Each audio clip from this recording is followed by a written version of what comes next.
And we're live with Drink to the Past, episode 80-something. I just typed it into the thing on YouTube and immediately forgot it.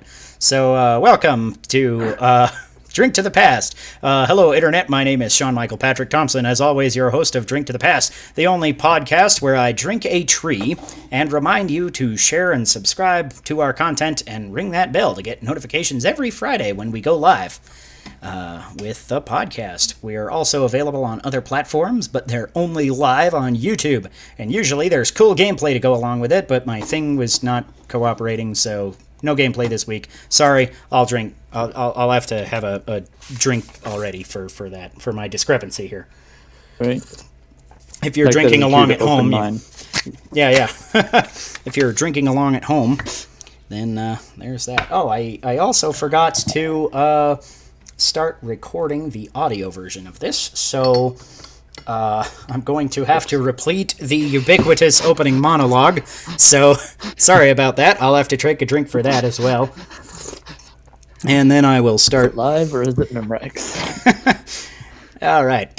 Hello, Internet. My name is Sean Michael Patrick Thompson. As always, your host of Drink to the Past, the only podcast where I drink a tree and remind you to share and subscribe to our content. Also, ring the bell to get notifications every Friday, except for this is the audio version that I'm now recording. So go over to YouTube and do that, and then you'll get live notifications for the YouTube version of the podcast. That'll be great, because we're live every Friday night.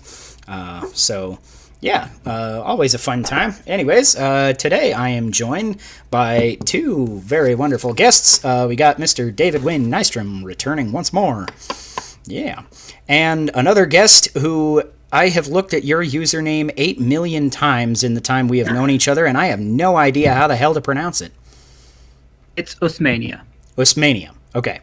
Yep. So because I didn't know how to pronounce that, I also have to drink. If you're drinking along at home, you get visual cues on the YouTube version. I'll let you know. So Sean drinks something stupid this week is actually literally that tree. I got my Christmas tree set up here this morning, which I am actually physically drained from doing that because I went all the way onto this big-ass hike into the woods and cut it down, and my wife picked out a larger one than she ever has, and I decided to make pine needle tea out of it, so that's actually not bad. And I, of course, because we have to be drinking constantly on a Drink to the Past, I also got my Santa mug. It's the season for Christmas hats and Santa mugs, apparently. So I put a couple of shots of Kraken in here, so a little bit of Kraken and pine tea. It's not bad, actually. I'm surprised at how well that came out. Sounds delicious, actually. Yeah. I've never actually made pine tea before, so I literally just took a buttload of pine needles off of the branches that I cut off to make the tree fit in my house, and shoved them in a pot and boiled it for a while, and it worked. So, apparently that's how you make pine tea. Picturing the scene from National Lampoon's Christmas Vacation. Clark's got the chainsaw up over his head, with Jason Voorhees mask on. Nice. All right, now let's see. I've got 2 beers of the week. What should I start with? Hazy American Classic or a Muncher Lager? Both of those sound okay. The lager. Go with the lager. All right, we'll start with the lager. What are you guys drinking? I see you got a big old mug of stout or something there, don't you? I have. This is one I actually got specifically for this. It's a local brewery called Third Space Brewing, and it's called Unite the Clans. Awesome. Is it Scotch ale or something? Yeah. Yes, it is a Scottish-style ale. Nice. And then my other beer after this one is another local brewery, Oso's Brewing Company, Night Rain. All right, so if you are in whatever area he's in, then check out those local breweries. Wisconsin. Or ask your local places if they can import them or something. Because also, I noticed now that I left the beer of the week on the wrong beer because it still says Leinenkugel Snowdrift Porter from last week, so I'll have to drink again. But that's okay. That's a good excuse to drink this Muncher Lager, which is original Munich Lager from Paulaner. That ain't bad. Nice, clean, easy drinking. I forgot to get a glass, too. I got my Santa cup, and that's usually I like to show off my glassware. Everything's going crazy this week. But that's okay, because we're here to talk about a crap load of Zelda after we get through the news and booze. How did you say you pronounce it? Usmania? It's Usmania. Usmania, okay. Yeah. Just Mania as you normally would pronounce it. What was I going to say to you? I had a thought, and then I was going to say it, and then I didn't. Now I feel silly again. Oh, what are you drinking? That's what... Yeah, you're probably not drinking much alcohol. You don't do much booze, do you? No, I'm just drinking a drink called Ribena, which I don't think is available in America, actually. It's a fruit drink. Like fruit shoot or... Mm-hmm. Sounds neat. Blackcurrant drink. Okay, yeah. I remember when I was over across that side of the pond, at some point I had some kind of blackcurrant drink, and I thought that was interesting. Blackcurrant is not a thing that most Americans put in their drinks. Not totally sure why. Yeah, but we're a bunch of weirdos. All right. I was gonna bring some milk, but I didn't actually have any, so that's no milk. My favorite drink. Yes. Can't go wrong with good old milk. Makes you strong. Right? I mean, it's recommended that you have 8 glasses of water a day, but I usually drink 8 glasses of milk a day. That's a lot of milk. I don't think that's a lot of milk. All right. Well, as long as we're in the Christmas season, too, I'm going to show off my little Zelda ornament I got a couple of years ago from Hallmark. This is the one time I've actually given a shit about a Hallmark ornament, is they got this little link, and he plays the music. I'm the coolest guy on the podcast now until Dave opens up his Fire Emblem. Shit, I dropped it. They make a gold Stay. cartridge version of Zelda 1 too. That's supposed to be like super heavy. Like I've seen people put it on trees and it just like weighs down the whole branch. Yeah, I saw that and I was like, that's kind of neat, but I don't know. This one's got the original artwork link and plays some music and all that. I'm like, that one I really dig. The other one I was like, yeah, that looks neat, but I wasn't like rushing out to get it. Yeah, everything's better with more music. Yeah. If there was a soundtrack CD in that special edition Fire Emblem, I totally would have bought that. Oh, God. That was like the one thing that would have been yeah. But what you gonna do? Anyways, I'm gonna drink more of this tea. That's what I'm gonna do. Then we can get into the news and booze. So, first piece of news and booze tonight. Uri Geller is a guy you may know from the 90s as that guy who bent spoons with his mind. And why is he in gaming news, you ask?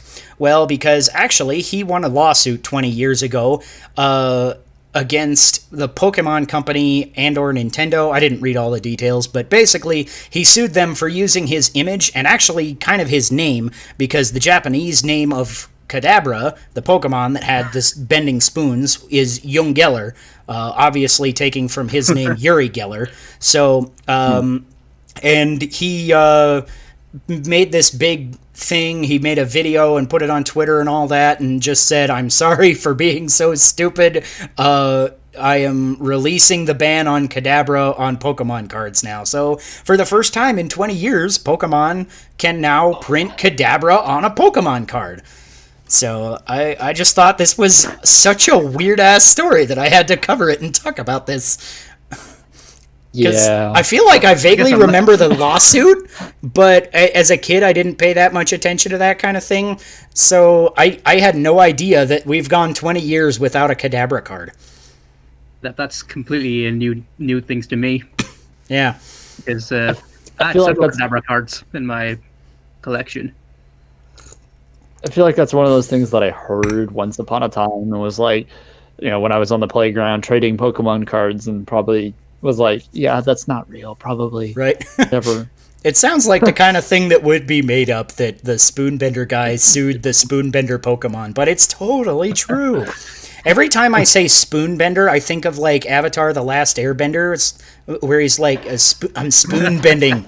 It's like earth bending turned into Mendel bending, but specifically for spoons. He's just one guy off in the corner. He's sitting there by himself, just doing that. What's your power? Then spoons. Yeah. Great. So you guys Stay gonna here. rush out and buy Kadabra as soon as it's printed on a card again? Anybody I have to into go to my local comic book shop, because gone are the days that I used to get Pokemon cards in the local supermarket. So gonna have to dig that out, I guess. Yeah.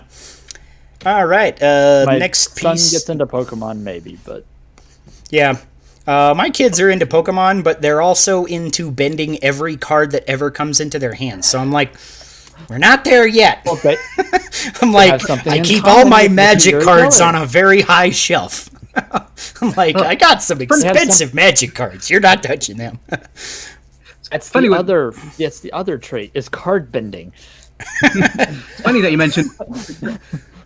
Funny that you mentioned Pokemon, because about a year and a half ago I was like, Pokemon's just a relic from my past. Then I decided to buy Let's Go Eevee, and since then I've gone back into the anime, watched up to Diamond and Pearl now, and then played Pokemon Sword, and become a Pokemon fan again all of a sudden.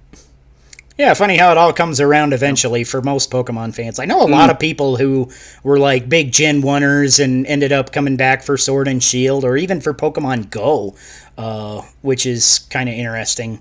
I've been on the Pokemon Go train now. It's funny, they announced that I'll get a secret achievement if I get to level 40 by the end of the year, because they're going to rebalance the whole thing and up the level cap to level 50. And I'm like, oh, that's pretty cool. But then I'm like playing Age of Calamity instead of Pokemon Go the last couple of weeks, so I haven't actually hardly touched it, but I've played little bits here and there, and I think actually they've done a really good job keeping Pokemon Go like having some amount of new content pretty much constantly to keep you engaged, at least opening the app every now and then, just like, what kind of Pokemon are here? Is there a Pokestop? Cool. I don't like actively play, but it's a good like time waster if I'm waiting at someplace or something. I'm like, that's awesome. Yeah. So yeah. Next piece of news and booze: Doom Eternal has finally got a release date for Nintendo Switch. It is coming December 8th, which is actually really soon. But for me, it's a little too late because I just got tired of waiting and I bought it on PS4, and I was like, I kind of want it on Switch, but I'm not going to wait. Done waiting. That's what I've heard most people say, like, oh, yay, it's coming. I don't care anymore. I've already got it on PC. I've got it on Xbox. I've got it on PS4. Whatever. They have it elsewhere at this point. Right. Like, especially now that it's on Game Pass as well, so I'm like, I can play it on my phone. Right. I don't even care that it's mobile anymore. Well, yeah, I'm right, and that's the only selling point of it being on the Switch now, is that it's mobile. Yeah. Well, it's also on Game Pass, so... Yeah. I mean, admittedly, games run better on Switch than they do on mobile Game Pass, so there is an argument for it, definitely. But at the same time, I have this access to it, so if you're already subscribed to Game Pass, it's like, why would you pay an additional $60 to get it on Switch? Especially since it's digital only. That's another kind of killer. Is like, I would have thought about double dipping, because it's a pretty good game, and I'd like it on Switch. But then they're like, oh, we're canceling the physical edition, and I'm like, don't even care. So that's kind of sad, but still kind of cool for the people that really, because I know some people that did hold out for it because they wanted it on Switch instead. So it's cool. Definitely. Yeah. Either of you big into Doom? No, not. I was always more inclined to Wolfenstein. Mm-hmm. Not actually played a Doom game before myself, to be honest. Wow. Crazy, man. All right. Last piece of news and booze. This just went right. Here's all this news about Doom, and neither of you guys played it. Aww. That's okay. Cool. I like the idea. Yeah. Rip and tear, man. So last piece of news and booze here is this is a strange one. The Crown Prince of Saudi Arabia has bought a 33% share of SNK with intentions to become the majority shareholder. So I don't want to get too political into this, but this is like I'm hearing a lot of people that are getting political about this and being like, this means bad shit. I'm never buying SNK again. I'm like, wow, that's kind of...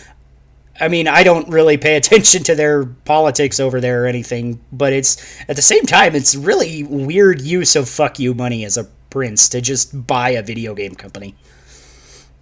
I guess maybe he wants to be the king of fighters. Bad joke. We have to drink. This is a solid joke, but I'll drink. This tea is actually not that bad. You have like Saudi or these Arab kings or princes buying football clubs or soccer clubs, and what's a gaming company at the end of the day? Right. Sure. If you have fuck you money, you might as well. E-sport. Right? Yeah. There's probably a lot of money in there. Gateway into esports. Yeah.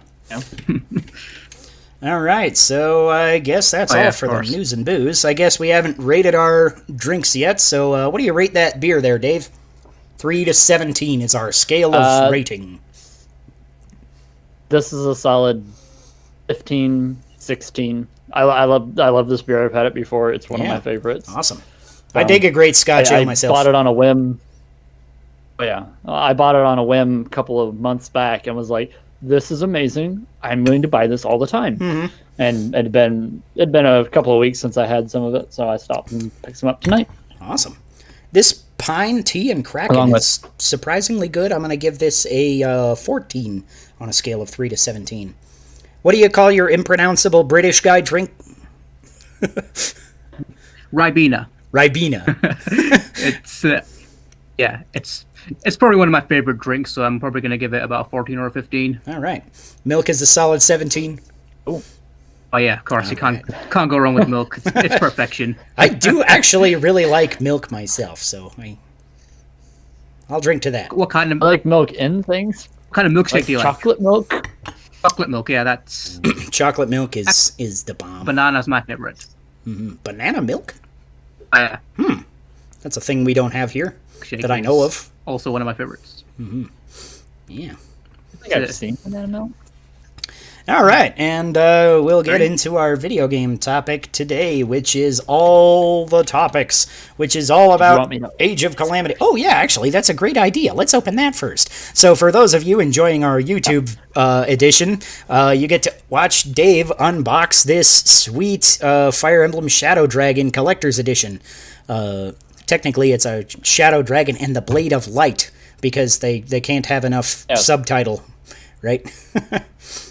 So, as you can see, it's a very big box. I am super hyped for that, and I'm considering walking over there just to get my Switch and download it now, because I forgot to do that this morning. Yeah. So I was busy hauling this fucking tree back. For those of you listening, it's about 2.5 beer cans tall and a beer can thick. Yeah, is that a 12 ounce or a 16 ounce beer can? It is a 12 ounce. Okay. Yep. Cool. 12 ounce beer can. Yeah. Important distinction to make. Yes. Yeah. Indeed. So I thought about buying this so many times also. I just, every time I saw a link for it, I clicked just to check if it was available, and it never was. I thought about going, if I was going to get it, I feel like my best shot would have been to go to my actual local game store and see if they had any, or pre-order it there before, because usually I usually have good luck with that kind of thing. But I just kept thinking and being like, no, I just bought Age of Calamity, I just bought, this and that, and Nintendo Power cover. That's awesome. Yep. Fucking love that. It's got a bunch of information on the inside. Mm-hmm. In both, let's see, that's English. That looks like French. So, there you go. I love how Marth's old art in that picture just has no pants, just like old school Link. Oh, yeah.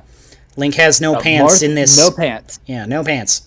It's something about Nintendo characters from the 80s. They could not have pants. Donkey Kong didn't have pants. Kirby didn't have pants. Kirby still doesn't have pants. Kirby still doesn't have pants. And neither does Donkey Kong. Yeah. We need to talk to these There is a serious nudity exposure. problem. At least Donkey Kong wears a tie now, so he's not completely naked. This is true. He's a classy nudist. So What All kind of right. pants would you get for Donkey Kong? What would I what? gym shorts, like Oh, track pants. Yeah. That's a good hammer choice. pants, I hammer imagine. pants or track pants. Trying to picture that now. I'm just imagining cargo shorts and a Hawaiian shirt. A Hawaiian Funky shirt, Kong? that. Are you describing Funky Kong here? I might be. I guess. Yeah, that's probably where they got the idea for that. Yeah, so that's awesome. was That's thinking. the little NES retro box there. Yep, it's the NES retro box, and it seems has like the- most of the other goodies inside of it. Like, oh, I thought this was just going to be plastic, but like this is like hard, like poured, like Glass? epoxy. You're not epoxy, but like almost glass. Yeah, like very hard, thick plastic. It's the clear NES controller or cart Yeah, controller. that's super awesome. I want to Very- display that on my shelf, and I was like, that was the big draw for me, and I was like, that's cool, but it's not $50 cool. Throw in a soundtrack CD, and I Yeah. would have bought it. If it had, even just to the 8-bit Here's the chiptunes. sleeve. That's amazing. Oh yeah, there's the sleeve for it, so you can keep fingerprints off of it, which would have been wise. Let's see what's at the bottom here. I think that's just a spacer. Yeah, it's just cardboard. Awesome. There's like the download code. So, you can't, Okay, you so- can't have my download code. Oh, I was going to say, everybody look now and copy his download code before he gets it to our one concurrent viewer. Hello, one viewer. Yeah. We'll drink to our one viewer. We had a record Nice last map. week. We had 3 viewers at one point in the podcast. Or 4, maybe. We're growing. And then this We're a grower, not a these look shower. like enemies and stats. Oh, that's cool. Nice little poster. Awesome. It's nice. I really like this Double-sided map. thing? I love maps. Yeah. I really love maps. I don't like maps when they're double-sided because then I have to choose which side I want to display. Right, I have Like that my problem breath- with. I got a map right here, actually, because I got the map from the Octopath Traveler edition. But usually I keep it on this side with the artwork of all the characters because this is super badass Oh, too. that's- I'm like, but it's such a hard call because the map is so fucking cool. I'm not even up. Well, that's what I have going on with. I'm not even up. That's what I have going on with my Breath of the Wild one there. Not even love that Octopath this Traveler. one's Using like- the tapestry of it. Yeah. Go ahead. I'm into Octopath. I'm not into Octopath Traveler, but that actually looks really nice. Yeah. I was like super happy uh, with this, with the cloth and everything. I was like, that is perfect. That whole special I'll edition put is that in my- probably the best special edition I've ever bought. It's got the big pop-up book and a coin and a soundtrack and the cloth map. I was Wish like, I wish I had got that. If I had known how much I was gonna love that game, I would have gotten that. right? But I don't know. I played like the reason I got this. I because played the half of the demo. I didn't play when they released the original demo. I played Primrose's chapter and I stopped there. I didn't play Ulbrich's chapter. I just was like, it okay. stopped you after one chapter.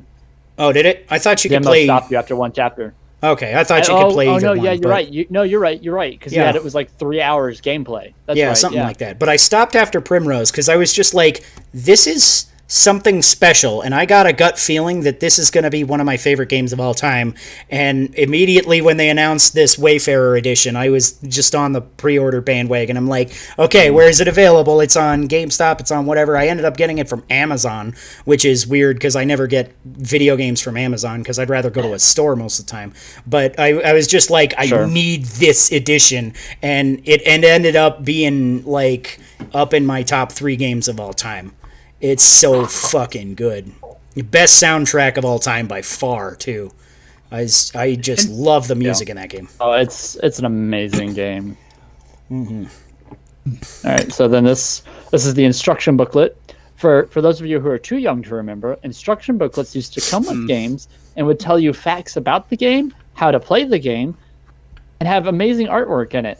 Like, hang on, there's a picture. I saw a picture of our pantsless hero in here somewhere. Like this. Yeah, there's our pantsless hero.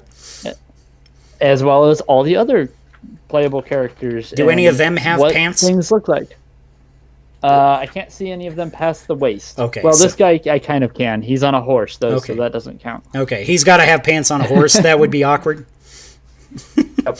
I have not done much horse Man. riding, but I imagine it would be awkward without pants. Yep. The last thing is the artwork. Wow. That's the biggin. This is the big one, and it is also shrink wrapped. I have to be very careful. Don't cut them pages. Yep. I would cry.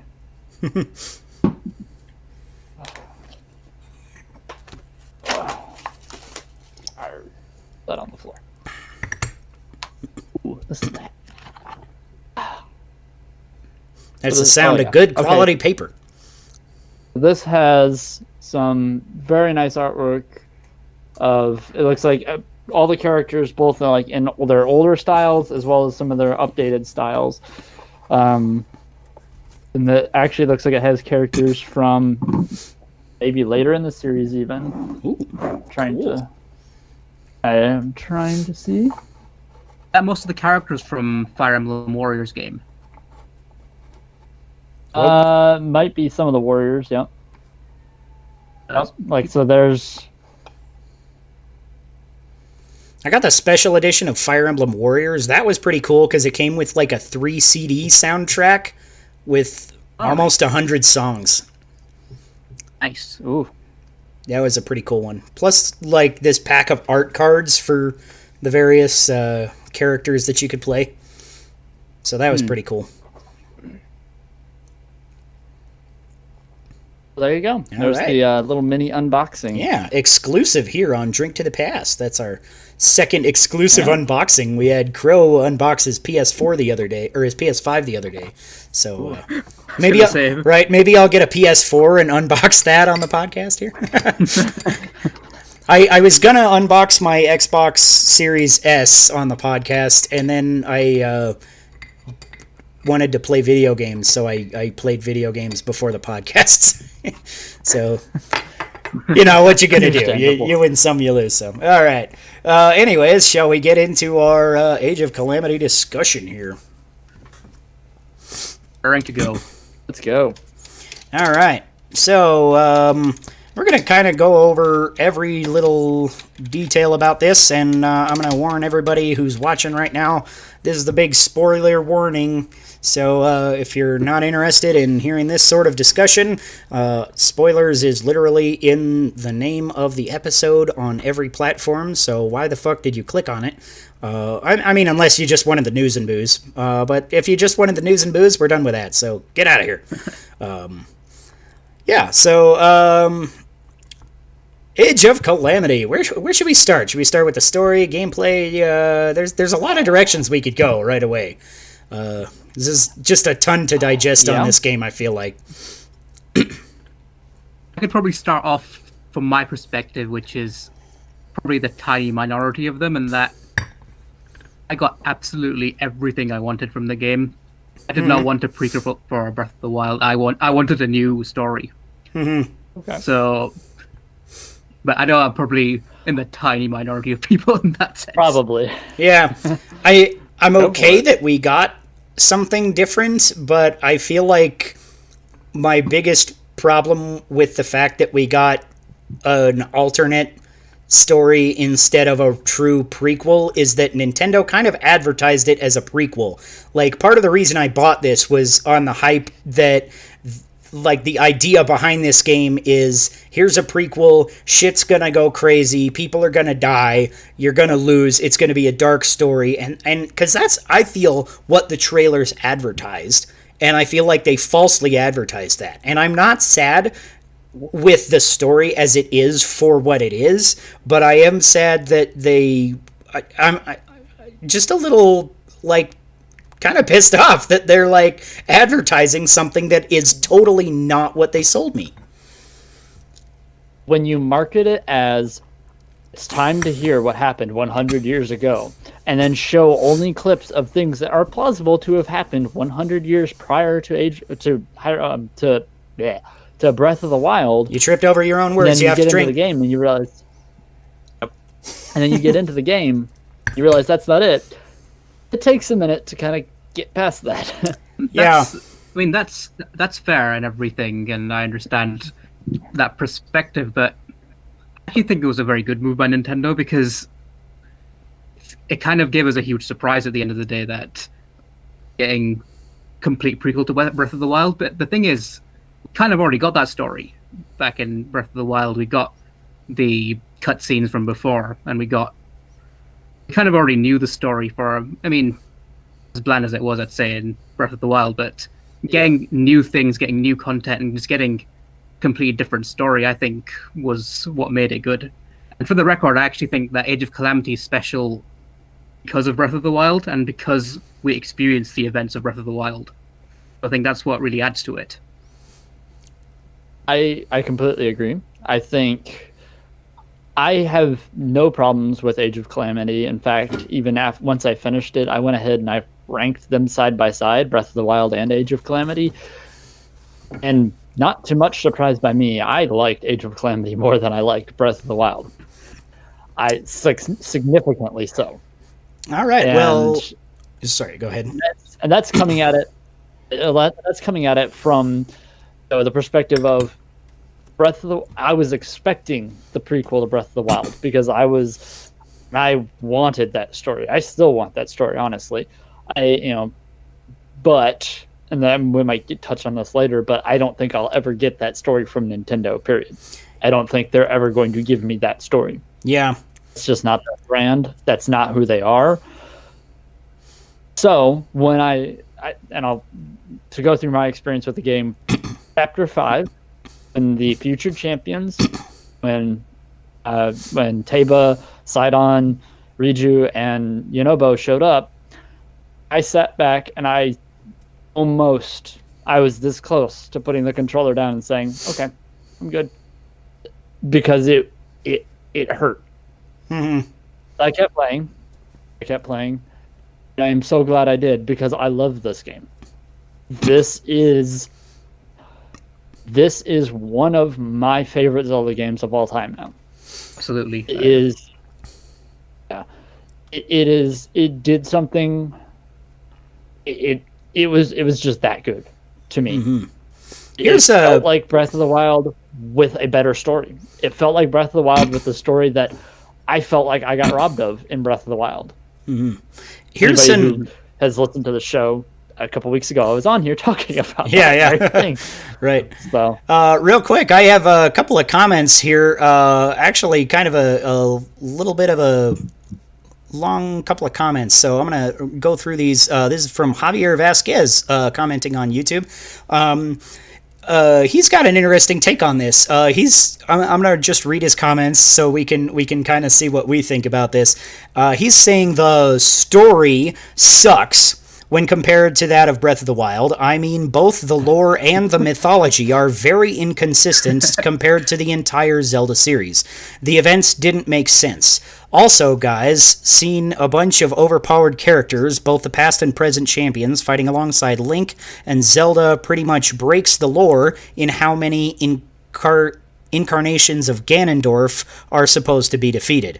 I mean, guys, the narrative of this game, when compared to the story and mythology of The Legend of Zelda story itself, it literally comes off as an absolute fan fiction that makes zero sense when it comes to the overall story of the series. There's some interesting things actually in here. I don't agree with all of that, but I will say that his fan fiction comparison is one that I have made myself several times while I was playing the game, specifically because I kind of look at the original Hyrule Warriors as a fan fiction, and I expected this one to be more of a canon story, and now that I've played it, I'm not sure it is. I think, it's a good story, and it could technically be canon, but it's also, because they went such a different direction, I feel like it's more in that realm of fan fiction or spin-off now. It doesn't feel like a canon game anymore because of that direction that they went in. What do you guys think about that? Actually, both being fan fiction writers yourselves. That's interesting because I'd say is when it comes to like you're saying that the story's a mess, the comment was saying. I mean, Ocarina of Time, you had the timeline split. I think arguably that's a bigger mess when you say, oh, there's 3 different endings. One is the hero's defeated, and then one you have, because that's a complete what if that we've never seen before in terms of the downfall timeline. So, but I think it's interesting when you talk about canon or not canon. I think I've heard from a lot of YouTubers on Zelda is that it's canon but not canon, that events actually happen, but it might just end up being its own timeline twig. They're not really going to do very much of it. And I mean, which is fair, because as much as I love Age of Calamity, I think, because there's some speculation about Breath of the Wild 2, whether that's going to be after Breath of the Wild or is it going to be after Age of Calamity. Absolutely think it should be after Breath of the Wild, because it just makes much more sense from a narrative point of view. I think it wouldn't make sense at all if it was after Age of Calamity. Right. I don't think that they would. I don't think Nintendo would go in hard saying, "Oh, let's continue the story on off of this spin-off game," which, you know, some people passed on because it was a spin-off game or it wasn't a mainline game. They're not going to do that. Breath of the Wild 2 will be a continuation of Breath of the Wild. As to how certain things from Age of Calamity could play into that, that's a lot of speculation. You know, was Astor, was he existent in the original timeline as well? And, you know, I would argue yes, he is, and maybe he just had a different plot. I have a theory about maybe that mysterious hand maybe is Astor's hand, whatever. It's a whole another discussion. But to the thing I want to comment on is the idea of fan fiction. That idea, I totally get that, and I totally hear that.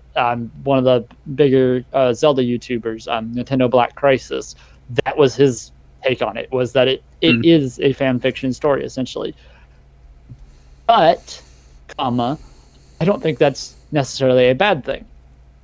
Now again, coming from, you know, I write fan fiction, I have my own Zelda novel, The Arrow Without a Hero. You know, it is its own thing. Go check out Dave on Zelda Dungeon. Gotta get our shameless plugs in there somewhere. Go ahead. Speaking of like fan fiction, I think that's another reason why this story really resonated with me, is because I wrote a whole fanfic on Prince Sidon getting over his grief of losing Mipha. Then that scene when he comes out of the portal and he says, "Oh, I will never allow you to take her again." Check out this fan fiction on twoguysPlayingZelda.com. Here's our, keep getting the shameless plugs. As soon as he came out and he said those words, it just reminded me of like all that I wrote about Sidon trying to like get over losing Mipha and everything, and it really, really hit me hard at that point. I don't think a Zelda game's ever taken me there. Yeah. And I have to say, they had I so desperately want they don't have to play it. They don't have to play into it big time. They don't even have to mention it with the other characters.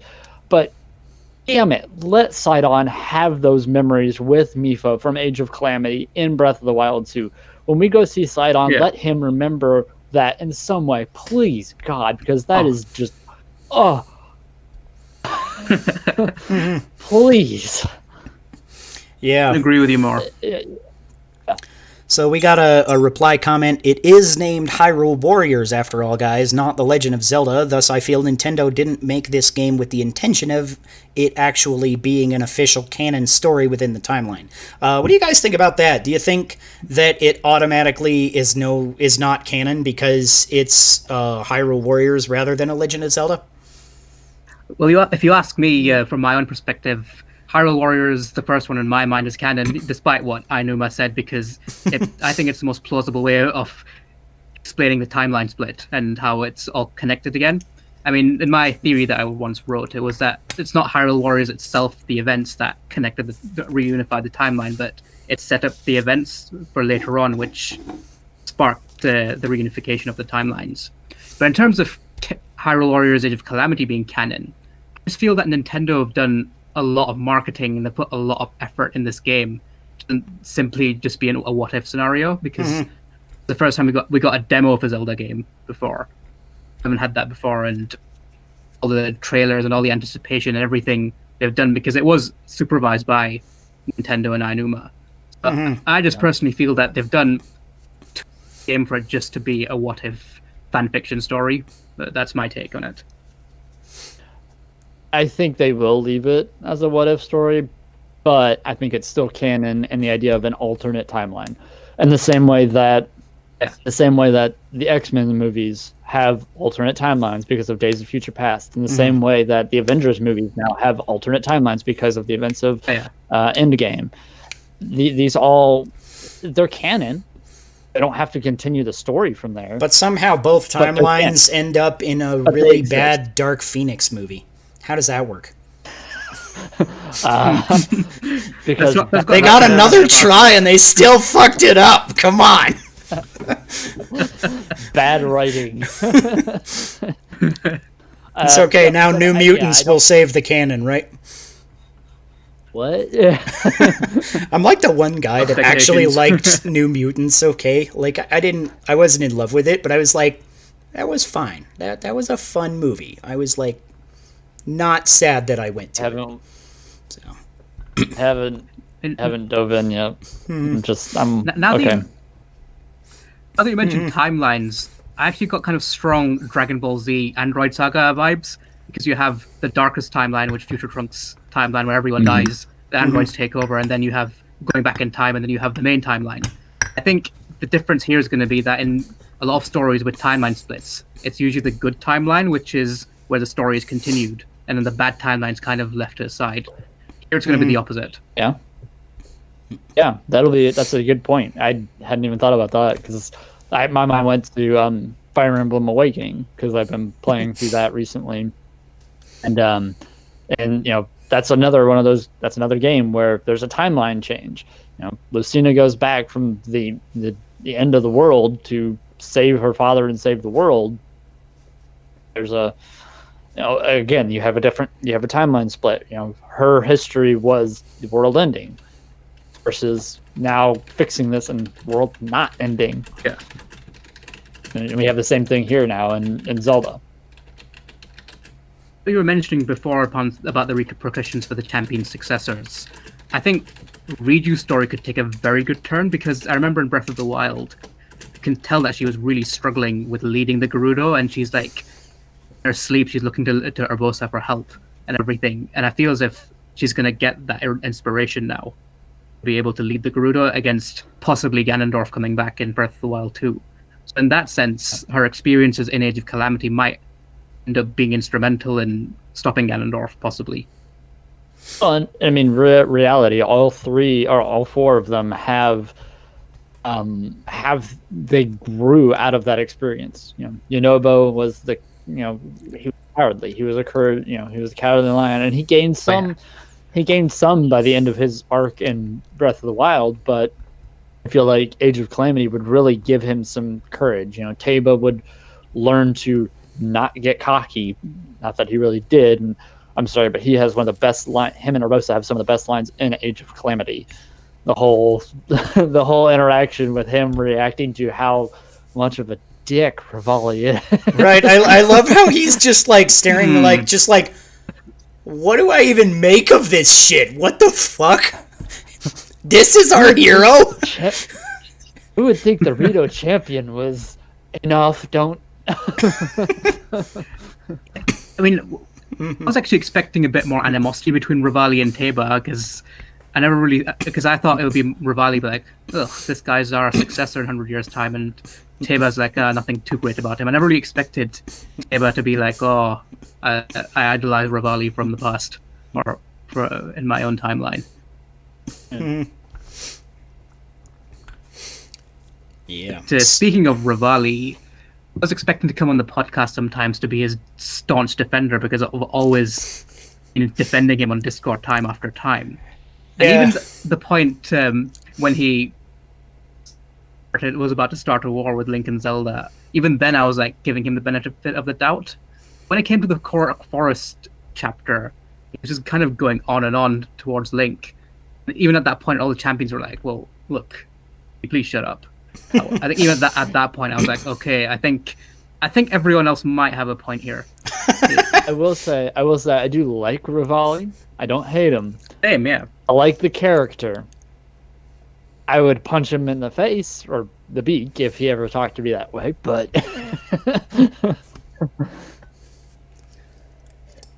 but no, I like his character, and I think they did well with him in Age of Calamity. I mean, again, I think Age of Calamity did a lot of things really, really, really, really, really well. So I don't know. I thought they just made him more of a dick, and like that's his entire personality. And the fact that he's so one note kind of puts me off because, like, I think I was having a conversation with Usmania at some point, and we were comparing him to Vegeta from Dragon Ball Z, and because they've got a lot of crossover in there. They're epic warriors. They know they're great. They're willing to tell you about it. But I feel like Vegeta did more with his character than Rivalli did, which maybe that's just because he got a lot more screen time. Because Dragon Ball Z was 750,000 episodes instead of the 2 hours worth of cutscenes in yeah. So it's possible that part of that played into it, but especially in Age of Calamity, I feel like they really just went out of their way to make Rivalli even more of a dick for no good reason, to the point where Usmania was just saying one of my theories is that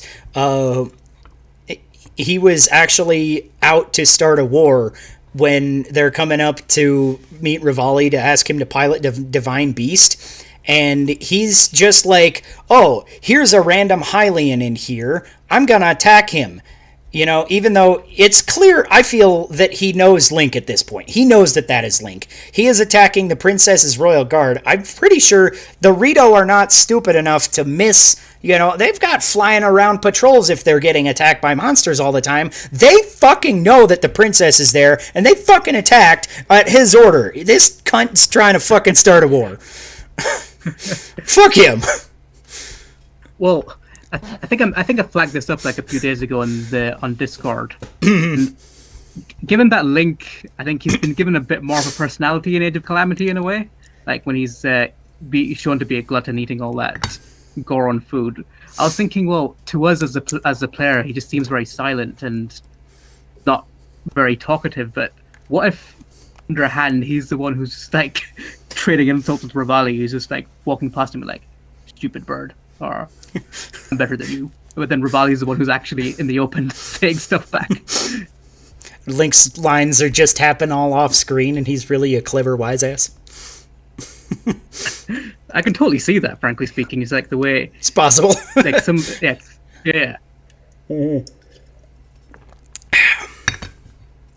Yeah, that's pretty good pine tea.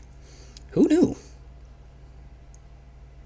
A little bit of sticks and twigs in it, but whoever invented pine tea probably knew, or at least after the first time they tried it. Yeah, some random guy that said, "Hey, look, a tree. I bet I could put that in a pot of water and it'll taste delicious."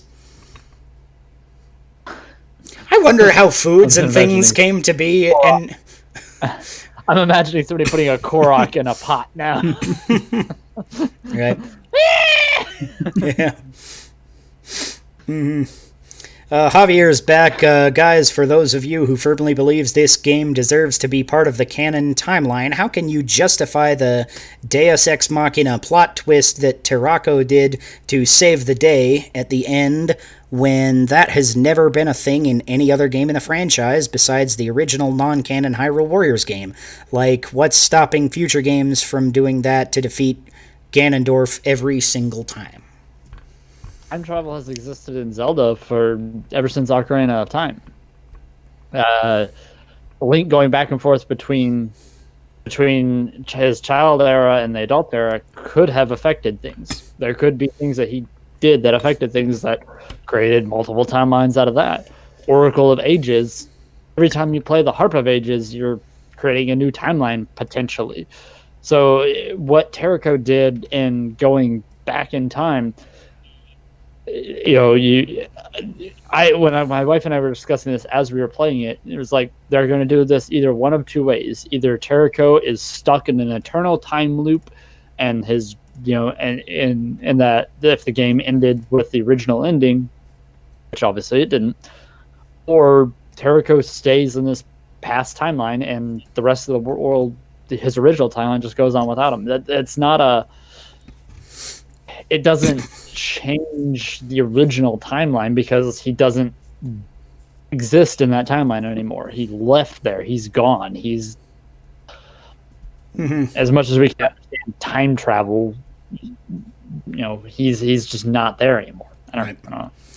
Yeah, the way that I kind of look at it is like especially if you're going to go with it's a fan fiction route, then first of all, like, who cares? It's a fan fiction is kind of how I look at it. Because to me, it doesn't come across as a canon game, like I said. And, some people are going to say it's canon or it's going to work into canon. That's fine. You can have your opinion. But the way that I look at it is it just doesn't feel like it's a canon game. So the time travel shouldn't really matter. It's just part of the story that they presented as a fan fiction story, is how I feel that they presented it. And that's fine.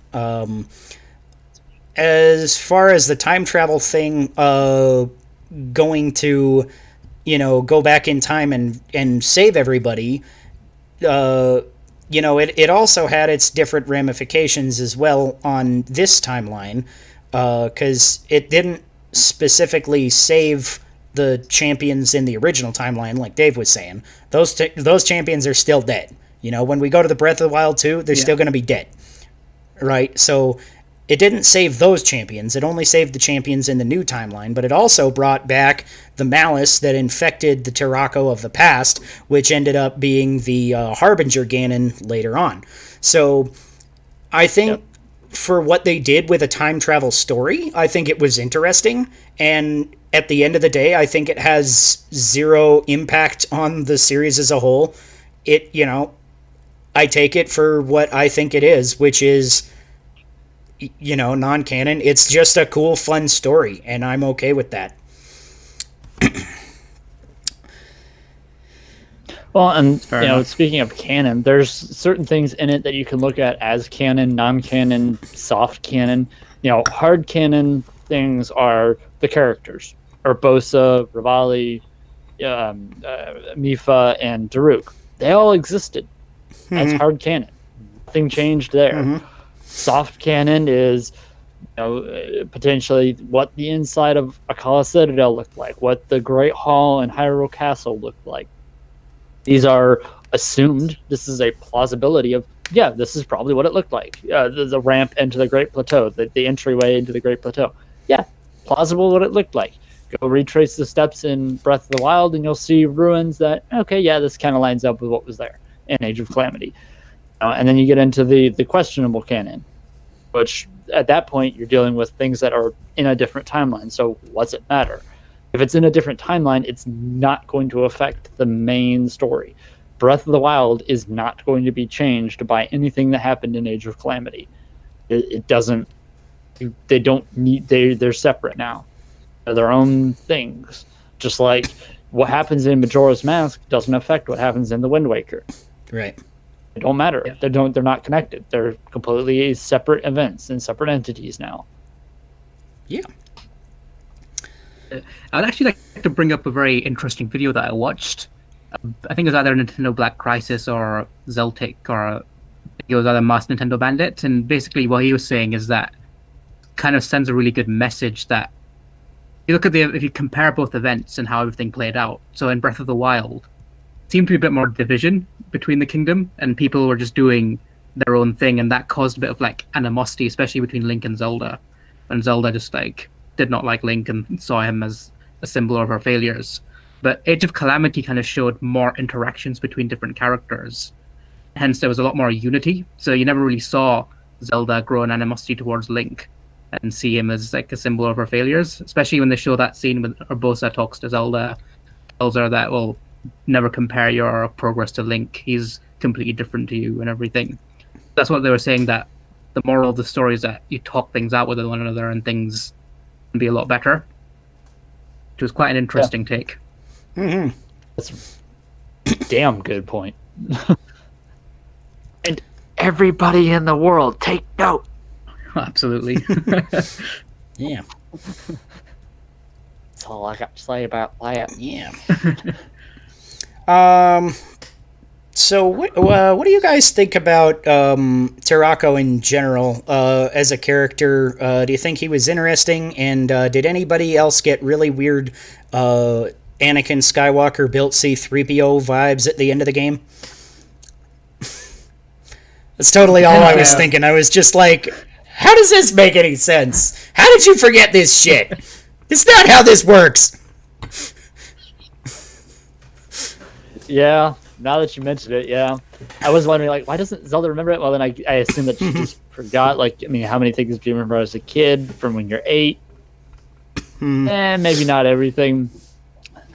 But I personally, I love Tarako. I think he's amazing. I think the little R2-D2 BB-8 Deathbot that he is pretty amazing. And I love the little nod that Zelda built him. Okay, and then somebody went into I think it was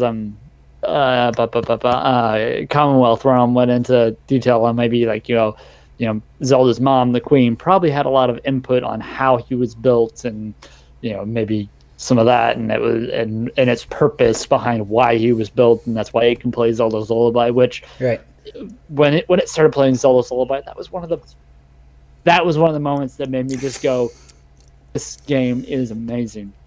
I got choked up. We were playing with my son, and he was wanting me to, skip it. I'm like, no, no, we're not skipping this. Why aren't you skipping it, Dad? This is the way. Got to get my ubiquitous Mandalorian reference in every week. There it is. So that's probably worth a drink if you're drinking along at home. Got my Star Wars hat on today as well. I don't remember where I got this. I think my mom gave me this Star Wars Santa hat. It's inexplicably blue. I'm like, why is it a blue Santa hat? That kind of defeats the purpose. But the point sticks up way tall instead of falling back, and I think that's fucking hilarious. So let's get into beer. What were your thoughts? What? What were your thoughts on Tarako's Mania? I actually watched a very interesting video which was saying that what if an essence of the spirit of Zelda's mother went into Tarako?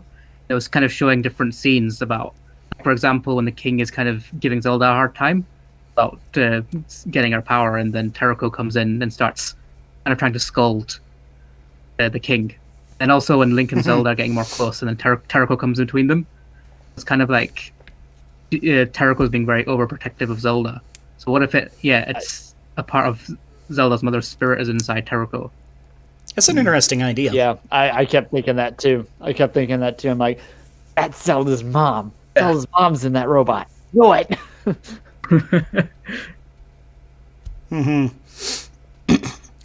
So a couple of more interesting questions here from Javier in the comments.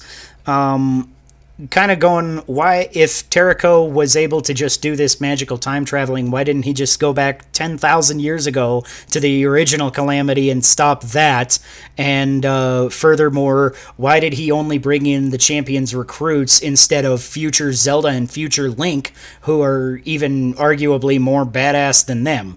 What do you guys think about that? Would that have been interesting to see more Link and Zelda? He also mentions the first thing is right. Go ahead. Somebody. Go ahead. Well, yeah. The first thing is that the Calamity 10,000 years back, they actually won against Calamity Ganon, so Tarako wouldn't need to go back to that timeline because it never lost to Calamity. They never succumbed to the Calamity.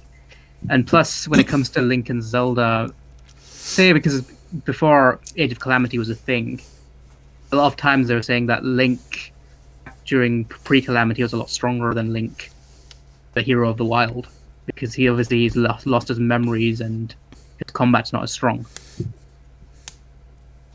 That's possibly a reason that you could give. It'll be fine if he grinds for a few hours, right? Go ahead, Dave. So my answers to that are one. Well, that Tarako didn't know if Link and Zelda necessarily lived. He wasn't there at Fort Hateno, so he didn't necessarily know that they survived. So why would he why could he necessarily bring them back? I mean, maybe he could see into the future and plausibly understand that they were, sure, but same way that he understood the new champions and woke them up, brought them back. He didn't necessarily know them. That's fair. But then the bigger question is, why doesn't any time traveler just go back to the beginning of time and stop bad thing one, the very first bad thing from ever happening? Why does any time traveler not say, gee, I'm going to go back and fix this one mistake, as opposed to saying, why don't I go back to the root of my mistakes and fix that? I was just having a conversation the other day about Mega Man, and he's got like the crazy best teleporter that can pinpoint any place in the world, and he still teleports Mega Man outside the Robot Master's base, so he has to walk 10,000 feet and fight 100 enemies before he gets to the actual boss. Why not just teleport me to Rockman so I can kill Rockman? I'm not here to fight these little dorks. Right. So, I guess I see what you're saying is one of those suspension of disbelief things. It makes a more interesting story this way. It makes it, Mega Man is more interesting because you got the platforming elements and you're fighting the little guys on your way to the, Robot Master. Right. Well, and Terraco's connection to Zelda would say, "Hey, let me go back and save her. Let me go back specifically to her and save her." So why would it go back 10,000 years to somebody? No, especially if it has some sort of essence of its creator or of its of its mom, its creator's mom inside of it in some fashion or way. It's fine. It totally makes sense. Yeah, this is the point you go back to. And clearly it's not a exact science, or else it would have probably showed up square in Zelda's lap, not on the ground at this random location that just happens to be where the central tower is. Right. In the middle. You could probably say that. You could probably say, well, why don't you just take it even further back? Why doesn't Terraco go back to Demise's era and just take out Demise? That just stops Calamity Ganon from ever happening. So yep. I think you'll end up opening a Pandora's box if you start questioning that. Mm-hmm. So here's a little plot hole that Javier is kind of pointing out, is that Terraco never explains why he randomly brought 4 people from a future he never even knew it existed, instead of, I don't know, bringing the many Links or Zeldas from across the entire timeline. So that's a kind of an interesting idea. I do think it is an interesting plot hole now that I think about it, that he did teleport back in time before all of the champions died, and way before the successors were there, so how the fuck would he know where to find them? That is actually a kind of a good point, and I didn't think of that. Well, plausibly it's after the champions died, but you wouldn't necessarily know that. Right. But still, he wouldn't have known that the successors ever existed. Right. Because it was 100 years later. Right. My answer to that is gameplay. It made sense gameplay-wise. Yeah. It's you're digging a little too deep into the why when just... It is what it is. Yeah, my take on that whole thing with the successors coming back is this is a fanfic kind of game, and it's a fan service element that they added. That's my take on it. And you can criticize it for being a fan service element. That is totally what it is. Because I didn't expect to see Riju and Sidon and all them. And I'm happy they're there. I fucking love these characters and I want to play as them. But does it make sense that they're there? No. But it's not a canon game. I don't think it has to. The original Hyrule Warriors, I feel like its biggest flaw was the story trying to just shoehorn everybody into one unified timeline, which they did well enough that it was fun, but at the end of the day, it was a total fan service play to put in Darunia and Rudo and Ganondorf and all these people to fight on the same side. Did Agatha really need to be there? Agatha was fucking fun. I love playing Agatha. I will die on this hill. She is the best character except for Darunia.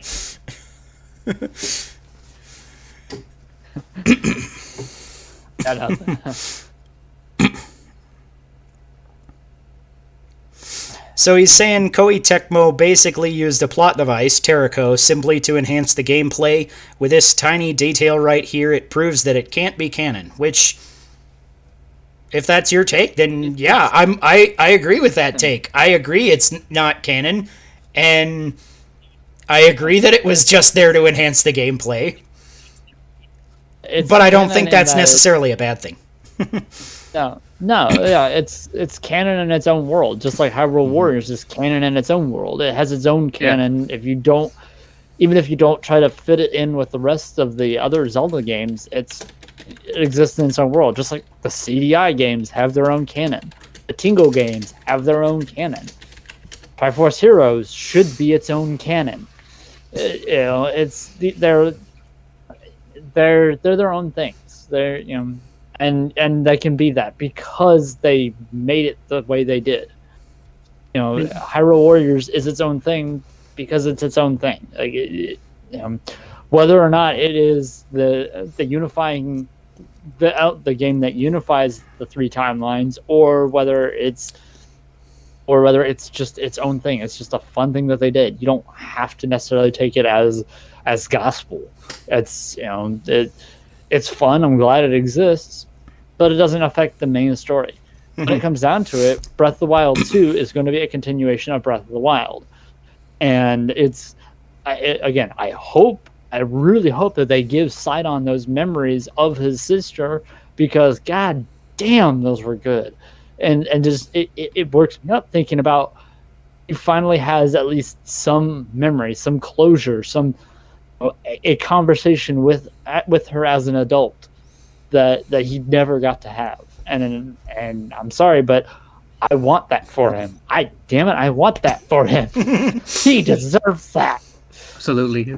Fan service at its finest. But I mean, what I would add is like one of the beauties of the Zelda franchise as a whole is that you can make up your own mind in certain things. You can make your own interpretation of what everything is. Like, for example, I'd reference Red from Two Guys Playing Zelda, and he wrote an article that every Zelda game is just like a retelling of the same tale thing.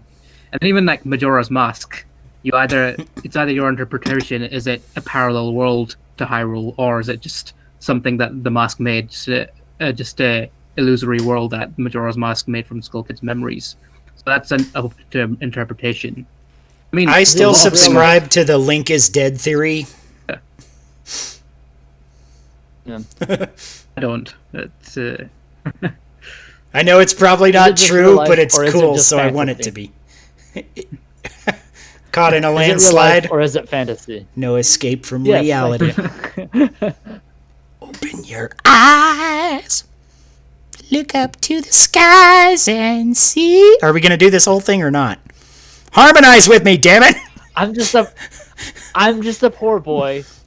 I need no sympathy. Shit. You fucked up the lyrics. You have to drink. Yep. Fuck. Yeah.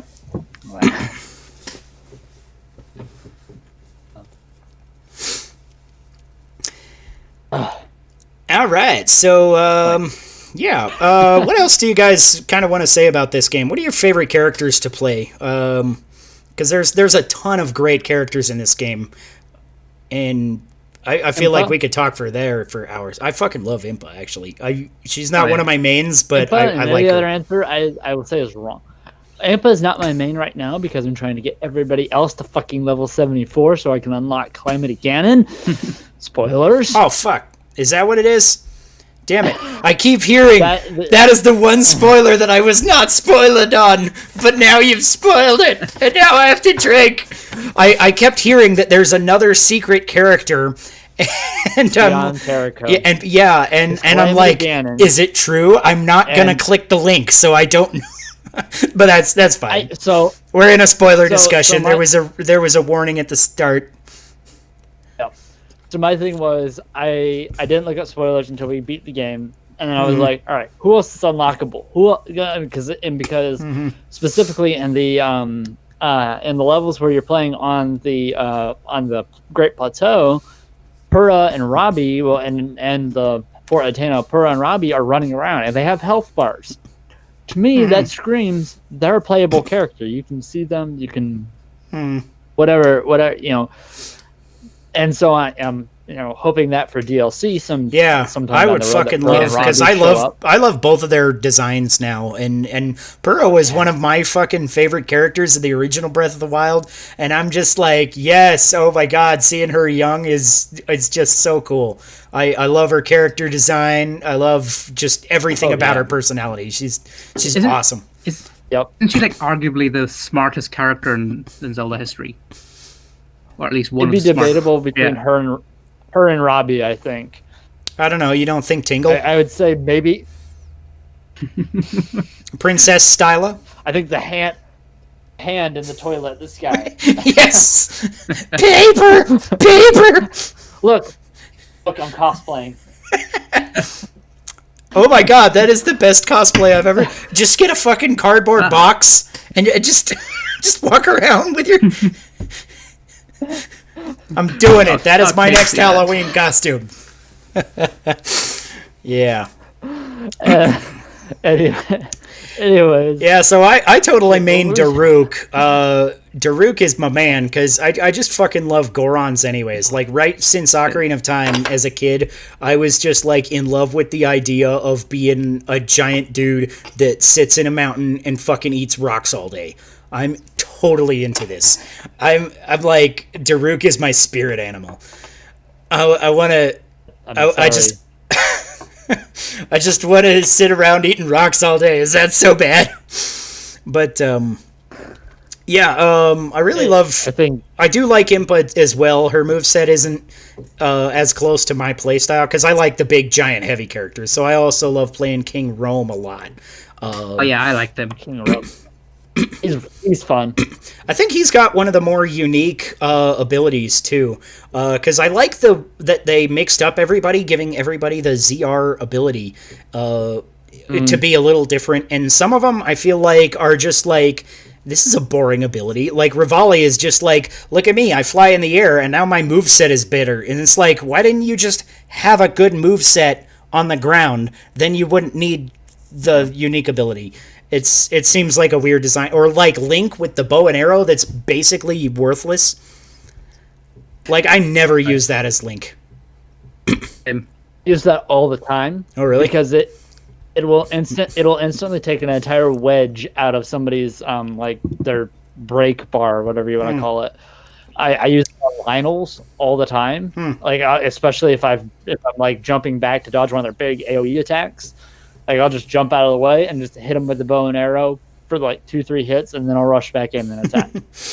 Javier's telling me Daruk is basically Darunia 2.0, because he's basically the same character with a slightly different appearance and name.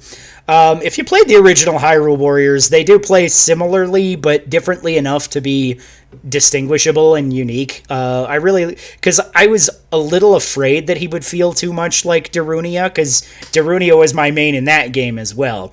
Except for Agatha, and I did play Marin when I got the DLC. I really liked Marin. He was talking about Marin in the comments. I fucking love her.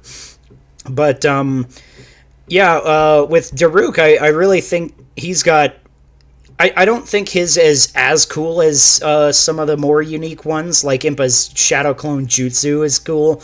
But Daruk's just exploding his magma all over the place. I just. It's cool to watch, and that's a cool thing, because if you set it up right to get a bunch of magma spikes around there, it's kind of like what you were saying, where it'll eat through weak point gauge, right? When you know, if you can explode it twice on top of a Lionel, that'll take a large chunk out of the weak point gauge. And plus his combos are pretty good anyway. And then on top of that, he's also got Daruk's protection, which is busted as shit, and you can abuse the hell out of it. if you're patient enough, you can just be like, I'm invincible to almost every attack in the whole game. There's, I think, 2 or 3 attacks from different enemies that I have found. The Lionel's giant explosion will go through it, and each of the Blight Ganons has one attack that'll go through it and stuff like that. But, like, Moblins can't touch you. Any other champion can't touch you. You are literally invincible to most enemies as long as you are holding the left trigger. It's fucking stupid, and I love it. But going back to King Rome, I think I really love the way that they kind of incorporated the old man design into it. I didn't expect that. And then the fact that you change it up, and it basically just adds another attack to your combos is really cool. That you basically have 2 strong attacks and you can use them both at the same time. I'm like, that's just a fun design choice. I really like it. Yeah. Good. Sorry. Hey, you're fine. I was gonna transition to another specific character, but go ahead.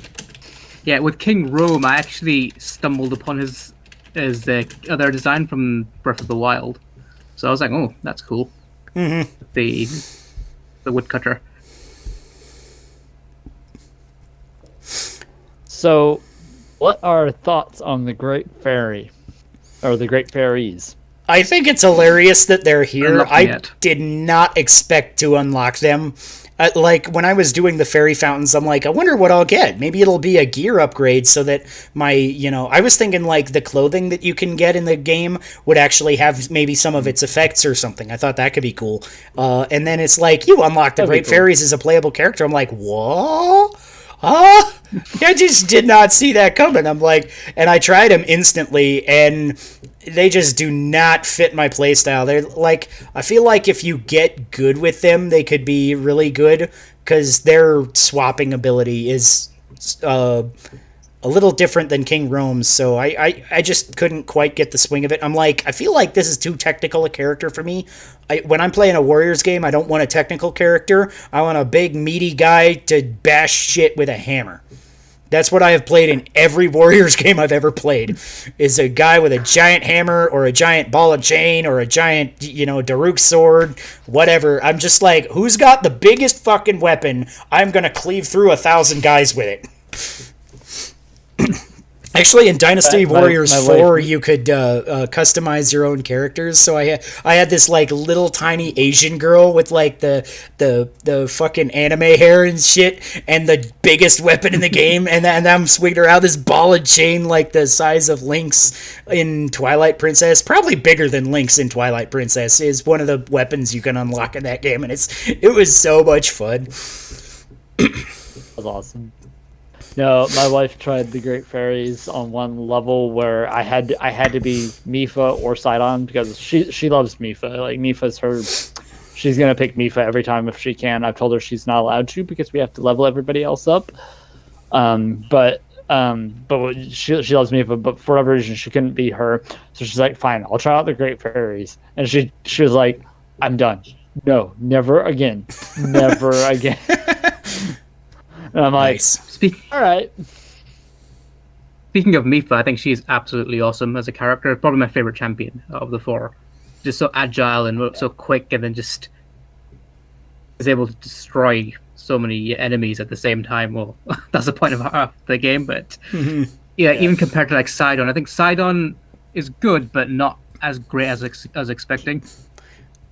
He's slow. Yeah. He feels slow. He feels sluggish, and I don't like that. Like, and he doesn't compensate for that slowness with power, like Daruk does, Manobo does. They at least compensate for their lack of speed with, I'm gonna hit you hard. I'm gonna hit you like a fucking freight train, and you're gonna feel it. Sidon feels slow and like he doesn't hit hard. But yeah, he's got a kind of a cool gimmick too, where you get extra moves if you time the thing right with the button push. but I always forget to do that because I play him infrequently. So I'm like, when I'm doing like quests to level him up or something that you have to be Sidon or something, I'm like playing it and I just keep forgetting to push the trigger to activate it. I do love that he plays golf. With the bombs? Wow, yeah. Bomb Yes. I love that mechanic. That's funny. I was like, when I realized what he was doing, I'm like, he's playing golf. Right? Or baseball or something, yeah. They're teasing Mario Golf to come back on the Switch, is what they're doing. You heard it here first, folks. Drink to the Past exclusive. Sidon and Mario Golf. I can just imagine that. He's just like, 3 times the size of any of the other characters, and he's just fucking hitting it with a spear. It's like, what the hell, Sidon? Great shot. Great shot. Wonderful. Tremendous. Yeah. You can do it.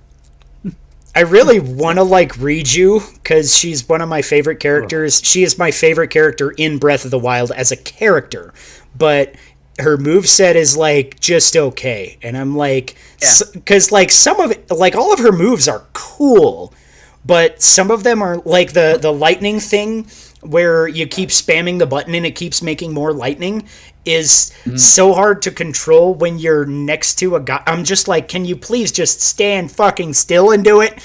It's like, exactly. It's a great thing to mow through, a line of enemies if you're on your way to take a base or something. That's cool. But when you're fighting one guy, I feel like her combos are just not where I want them to be. But she's still fun. She's got interesting mechanics with the seal and the lightning.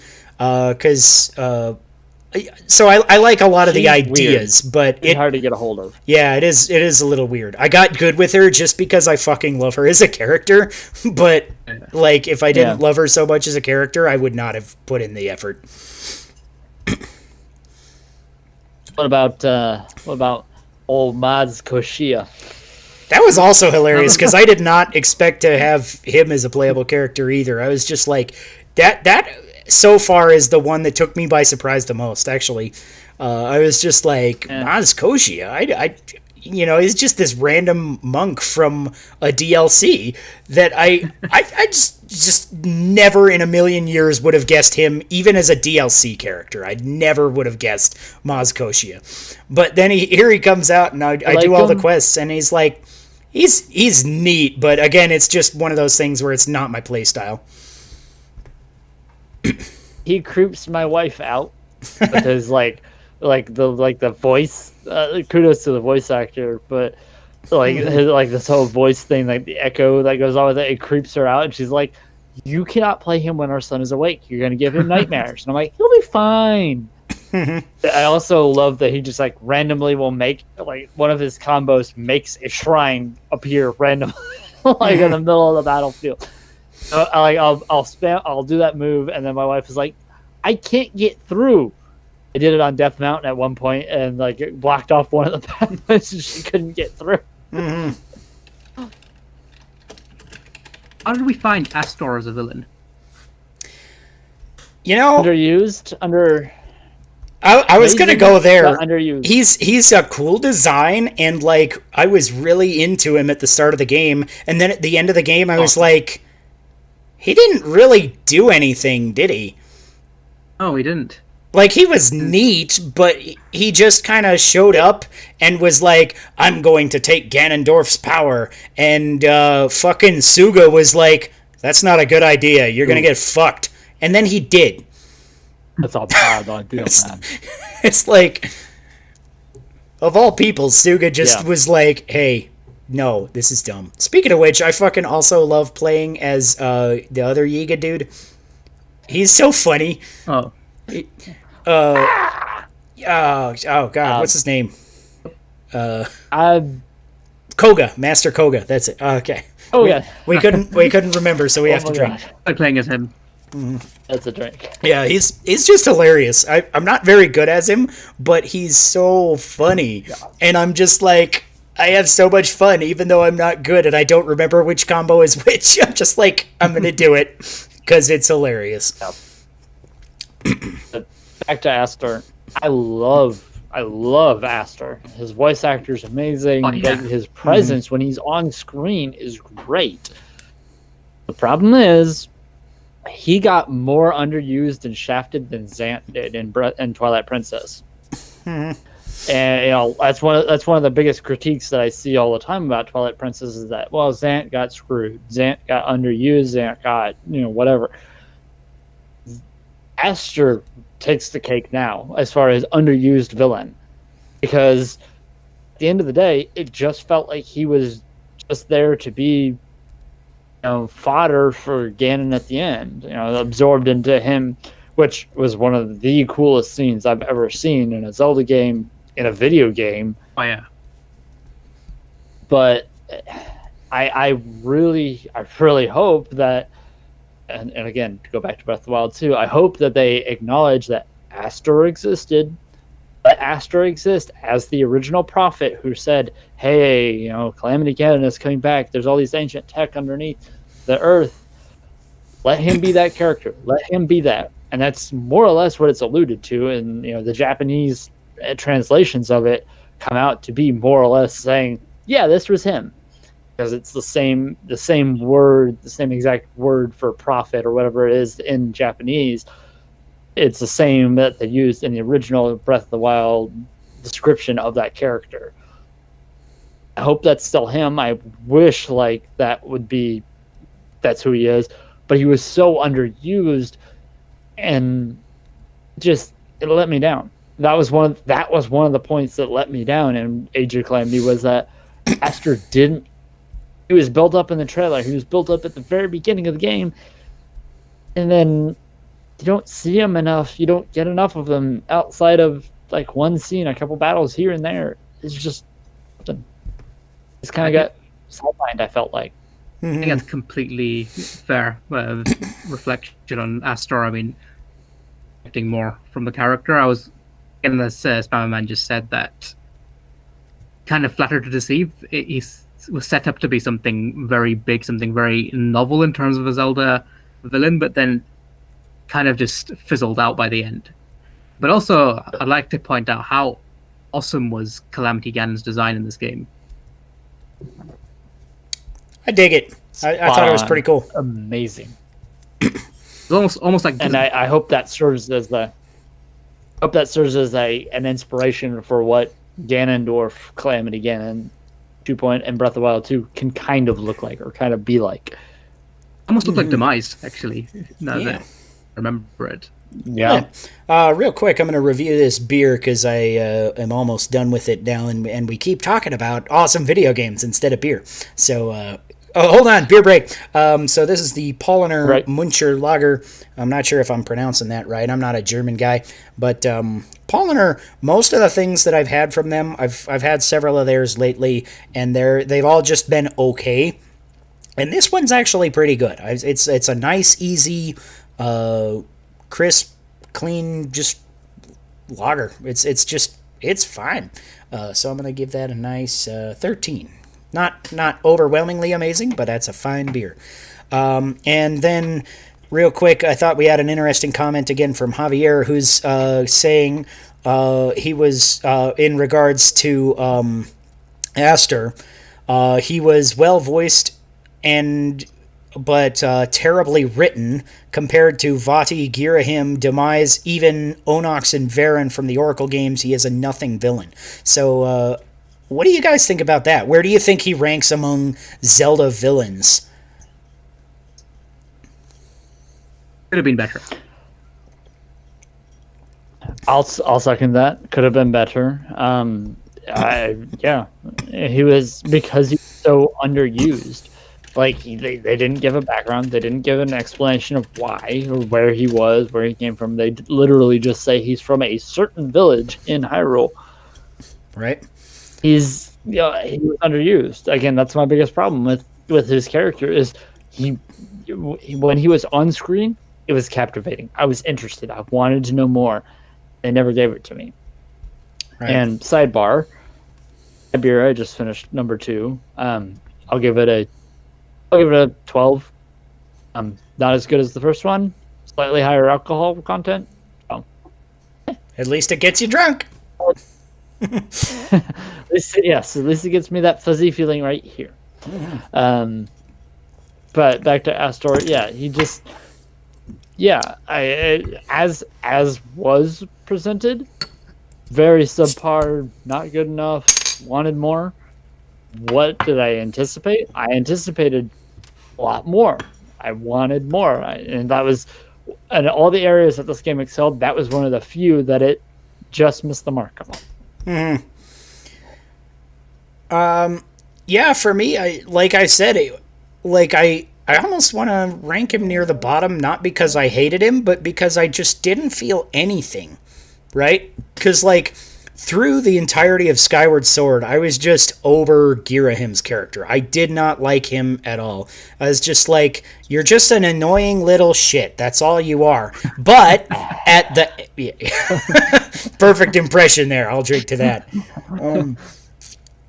But at the end, that they reveal that, Girahim is actually the counterpart to Fi. He's the Sword of Demise, where Fi is the Sword of the Hero. Okay, suddenly you've got cool lore. Even if you're not an interesting character, you're just an annoying shitbag, you've got amazing lore. That's super cool. Yeah. So he's got something going for him. Yep. And Astor just doesn't. He's like, the character design is cool, but he just doesn't do anything. He's just there. Like, what do you even, like... The potential was there. Yeah. Like, one of the... I don't know. It's just like, what do you do with that? So, last point before I have to run off. I mean, I hope in the DLC we get something more of a backstory to Astor. Mm-hmm. I mean, I'm really banking on that so that I can really care about the character more, if you get what I mean. Right. Wants for DLC: Astor, Sugo, Beetle, Cass, Purah, Robbie. 6 characters. It was a little bit of story with each of them, especially Astor. I'll give you $30 for that. Totally. Yep. Yeah. All right. So I think that's about close to our time anyway. So thank you everybody for joining us. Especially thank you Javier for commenting all night. That's been kind of awesome to have an extra voice. Even you're not a voice. You're a text, but close enough. So, and thank you for anybody checking us out on the audio versions as well. We're always available on Podbean and Apple Podcasts, as well as here on YouTube. So check us out. Whichever one of those floats your boat. We're always going to be live every Friday night, 9:30 p.m. Mountain Time. I don't know what time that is everybody else's time, because everybody else lives in weird places. Like, it's probably way early, late for Usmania over there in good old Britain. So thank you for joining us. You can find Usmania over on twoguys.playingzelda.com. You want to tell them a little bit about what you put on there? Oh, mainly I'm a fanfic writer, so my latest fanfiction is basically pitching a live-action Zelda trilogy, which my first part was kind of a pitch as a new story. After a few suggestions, it's been basically a completely original Zelda story, completely away from the main timeline, but kind of takes inspirations from different games. So there'll be a bit of Twilight Princess plot points, there'll be Breath of the Wild type plot points, and there'll be like original characters who are inspired by different characters from the games, but then also returning characters from the series. So that's a little bit about me and my fanfics. Yeah, so go check him out. And you also do some tgpzgaming.com articles with me. We both put up various things there. If you haven't heard of TGPZ Gaming, it's a really cool website.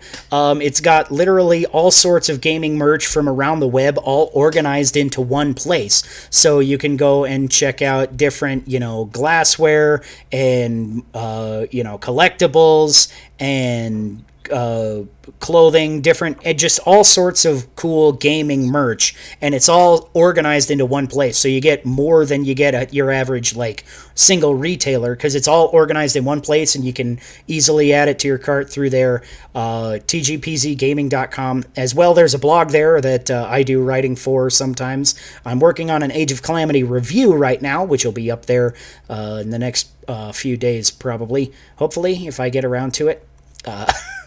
I've been working on it slowly but surely, so that'll hopefully be up there, and you can see some of Usmania got a few articles up there as well. I think you did, your last one was the Spider-Man one or the Sonic one? I forget what one order. on Spider-Man, which is my Spider-Man one, was basically why the PS4 story was probably the best story ever told. Why you should have 90s. a boner for Peter Parker by Usmania. And then another one was Sonic, how to make the Sonic franchise good again in terms of gaming, and how it's kind of lost its glory over time, and how the movie success can spark that. Yeah, and our other guest this evening was David Wayne Nystrom.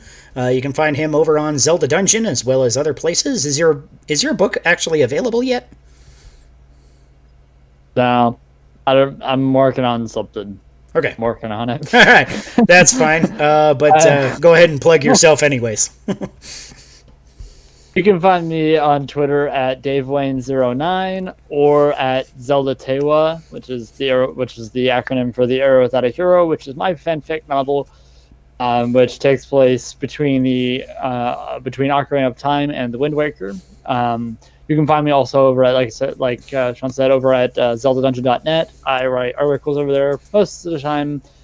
Find me if you just search for the Arrow Without a Hero, which is the on-running series there through the Fanfiction Friday. You can also find me actually writing articles. I actually got a couple articles, normal articles out this month. I was really proud of myself for that. All right. So I cover news and random stuff over there every once in a while. Yeah. All right, so check them out. And with I guess that's all. So we will now move on to the final segment of the podcast, which is where we just talk about inane bullshit until somebody says something really awkward, and then I cut it off in a hilarious place. Perfect. Yeah. Usmania abandoned us. All right. He told me he was going to, and now he's gone. Yeah, he had to go. Didn't even say bye. Come on, man.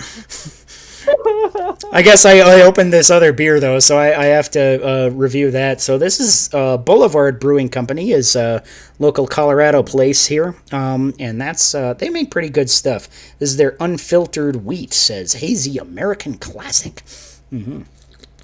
Oh, nice. I need to get out to Colorado again. My cousins and my uncle live out there. They've all lived out there for a long, long time, and I've been out there to see them. Last time I was out to see them was when I got dumped by my ex-fiance. Nice. So go figure that. Yeah. Yeah, let me know if you're coming out this way. I'll show you where to find all the good beer. Sure, for sure. But yeah. Yeah. So we skipped what you playing this week, so I guess we could go into that until somebody says something really awkward. What you been playing this week, Dave? Yeah, that's fine. Outside of Age of Calamity, I've been popping into Genshin Impact a little bit here and there, because that's on my phone and it's easy to pop on when my wife is watching a show that she started watching without me, or I was only half interested in, so didn't stick around for enough of it. I've been popping into that, and obviously, starting probably tomorrow, I'll jump into Fire Emblem. Hell Maybe yeah. a little bit here and there. As soon as I'm done, posting all the audio versions of this and stuff, I'm going to go download it because I'm super hyped that is coming out. I was hoping to get to it today, but then I dragged this fucking tree for a mile back to my truck. and then I brewed it into tree. Like, when I saw it, I thought it was just like a tree, like a regular Christmas tree, and then I realized that it was like an actual real tree, and I was like, oh shit, that's a real tree. Yeah, I got a real tree. Yeah, there's a place down the road. It's about an hour away up in the mountains from where I live, so it's not that bad. You know, just about an hour drive, and then off a little dirt trail, and you basically give the Forest Service $10 and they let you take a tree, as long as it's got to be like, it can't be too little or whatever. Right. And you got to cut it in such a way that it doesn't screw up. Yeah, so but it's not bad. It's like $10 for a Christmas tree, and then, I get to have a little adventure with the kids, and, that's always fun, bring them along and do that whole thing. So that's... My wife has been talking about, she wants to do a real tree one year, and we're partially afraid because, we have right now we have an 8-month-old, and then my son's 5 and whatever, and then we have the dog, and right. So it's kind of it's that moment of, do we want to risk the real tree, or should we just stick with the tree that we've had since our wedding? Let's just stick with our wedding. Yeah. Yeah, I don't know. When we got married, our wedding was all Christmas themed, and it was like the week before Thanksgiving, so it was all Christmas themed, and we had a bunch of stuff. And nice. So we literally, our tree that we still have of our living room is the same tree that we had at our wedding, 7.5 years ago, or 7 years ago. That's cool. Years ago. Shit. She's not gonna watch this, so I don't have to worry. Yeah. Yeah, I always had a fake tree growing up as a kid that we'd set up every year at my parents' house when I lived with them. And then when I moved out with my wife, I kind of got amalgamated into her family tradition of going and cutting down a tree every year at this place. And I was like, oh, that's kind of cool. Except for my only problem with that is that all of her family, for some reason, wanted to go at like 5 o'clock in the morning for no fucking reason. And they're like, because all the trees will be gone at noon. I'm like, no, they won't. If that was your real problem, you would have done it 3 weeks ago when they opened the tree cutting thing.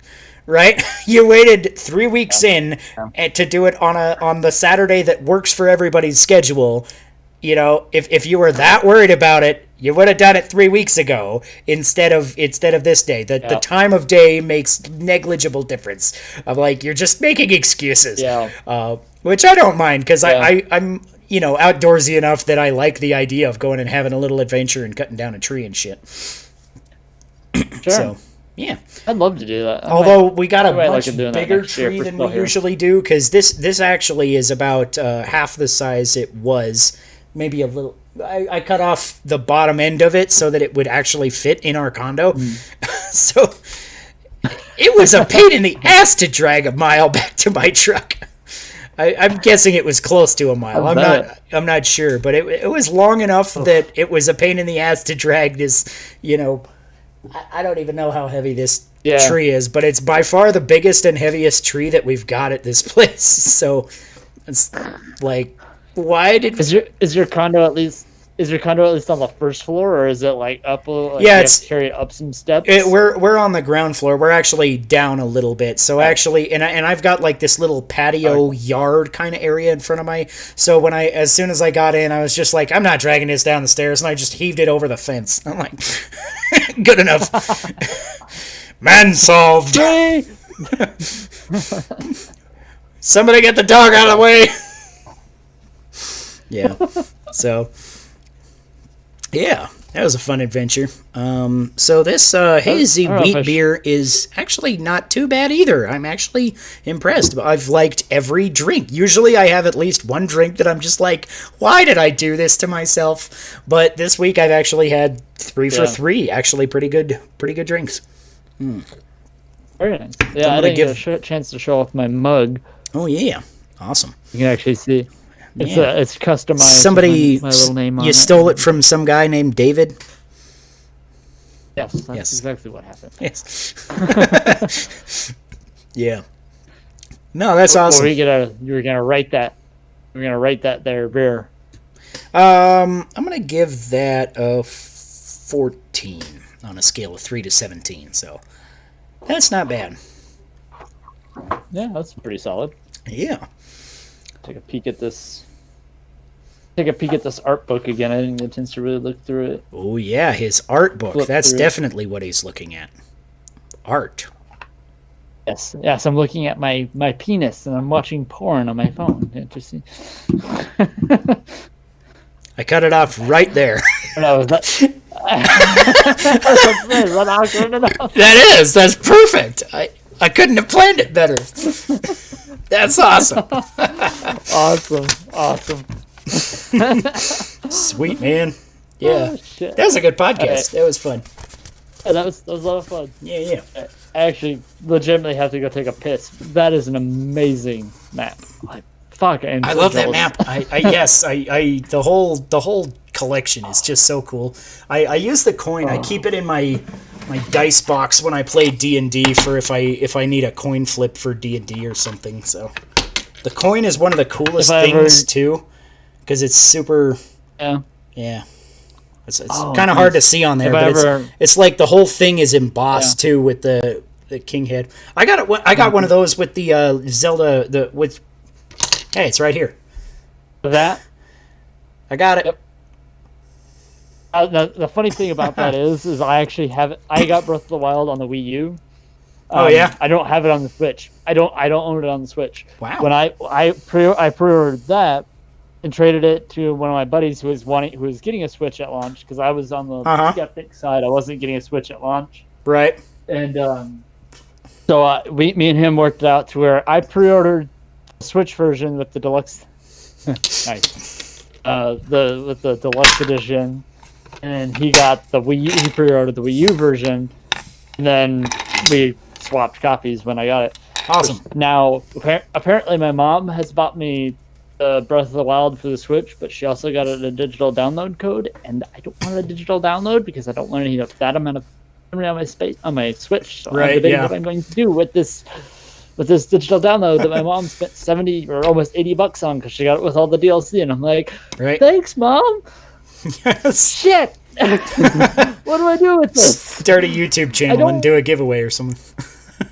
Well, that's I actually thought about doing that with my Zelda Tewa account. Like, should I just do a giveaway with it on here? My wife and I were talking about it. We're like, trying to decide, like, can we get like an exchange? Can we get a refund? Can we just like get the money and get something else that we want? All right, I gotta go because I genuinely have to take a pee. So sweet, man. Yeah, thanks for coming. Anytime you're free on a Friday, then we'd love to have you again, and we'll plug you every time to our 3 concurrent viewers. Well, I was one of those for a little bit of that time because I jumped in the chat. Oh, you fucking cheater! But have you ever seen? Hey, I'll boost your numbers. You don't have to tell anybody that. I know. Yeah, that's true. Awesome, man. Thanks for coming. Hey, man. See you later. Yep. Bye.